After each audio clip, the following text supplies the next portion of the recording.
السلام علیکم ورحمۃ اللہ وبرکاتہ۔ آج جو آپ جڑی بوٹی دیکھ رہے ہیں اس کا نام ہے سورنجان تلخ۔ سورنجان کی دو قسمیں ہوتی ہیں، ایک سورنجان شیری، ایک سورنجان ہے نا تلخ۔ یہ تلخ ہے، یہ تھوڑی تیز دوائی ہے جو سورنجان شیری ہے اس کے مقابلے میں۔ سورنجان شیری کی بھی نیکسٹ ویڈیو بنائیں گے ہم۔ تو تلخ کے فوائد اور نقصانات سن لیجئے۔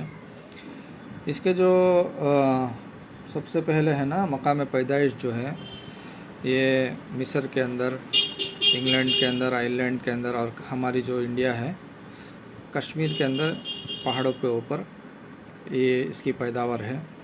اور اس کا جو مزاج ہے گرم تر ہے، گدی اعصابی مزاج بنتا ہے اس کا۔ یہ ہے نا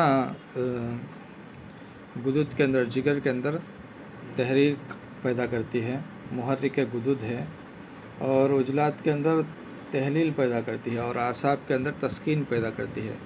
اس کا جو خصوصاً ہے نا تسکین والا جو مزاج ہے، مسکن ہے یہ، تو ہے نا اس کے وجہ سے ہے نا دردوں میں یہ بہت اچھا کام کرتی ہے، دردوں کو روکنے کے لیے۔ خصوصاً جو درد ہے نا تہجر المفاصل کے ہے، یعنی جو جوڑ پھترا جاتے ہیں، اور اس کے علاوہ ارک النسا ہے جو پیر کے اندر درد آتا ہے، اسی طرح ہے نا گھٹنوں میں درد ہے، جو بھی بدن کے اندر ریائی دردیں ہیں تو اس ریائی دردوں کو ہے نا یہ ختم کر دیتی ہے، کیونکہ ہے نا کاسر ریا ہے، ریا کو ختم کرتی ہے۔ اسی طرح ہے نا یہ مدر بول ہے، پیشاب خوب لاتی ہے، اور مقیی ہے کہ قی بھی لاتی ہے، زیادہ مقدار میں اگر اس کا کھا لیا جائے۔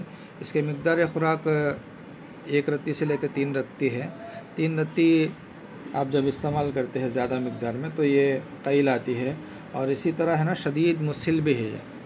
تو اس کا خاص جو افعال اثرات ہے، یہ جو پیٹ کے اندر پانی پڑ جاتا ہے، استسقاء زکی جس کو بولتے ہیں، اس کے اندر بھی ہے نا پانی کو نکالنے میں بھی ہے نا اچھا کام کرتی ہے، اور اسی طرح سوزش کو ختم کرتی ہے۔ سوزش کے وجہ سے، عضلاتی سوزش کے وجہ سے جو بواسیر اور خارش ہوتی ہے اس کو بھی ہے نا یہ ختم کرتی ہے، اور درد کلونج کے اندر بھی یہ کام کرتی ہے، اور بہت سے فوائد ہیں۔ اس کا جو خاص نقصان ہے مقرش معدہ ہے، یعنی معدے کے اندر اور امعاء کے اندر خراش پیدا کرتی ہے۔ تو اس کی اصلاح کر لیا جائے، دوسرے چیزوں کے ساتھ ملا کے اس کا استعمال کرے تو وہ چیز بھی ہے نا اس کے اندر سے زائل ہو جاتی ہے۔ تو بہت اچھی یہ دوا ہے۔ انشاءاللہ تعالی ہم نیکسٹ جو ویڈیو بنائیں گے وہ ہے نا سورنجان شیری کے فائدے کے بارے میں ہوں گے۔ السلام علیکم ورحمۃ اللہ وبرکاتہ۔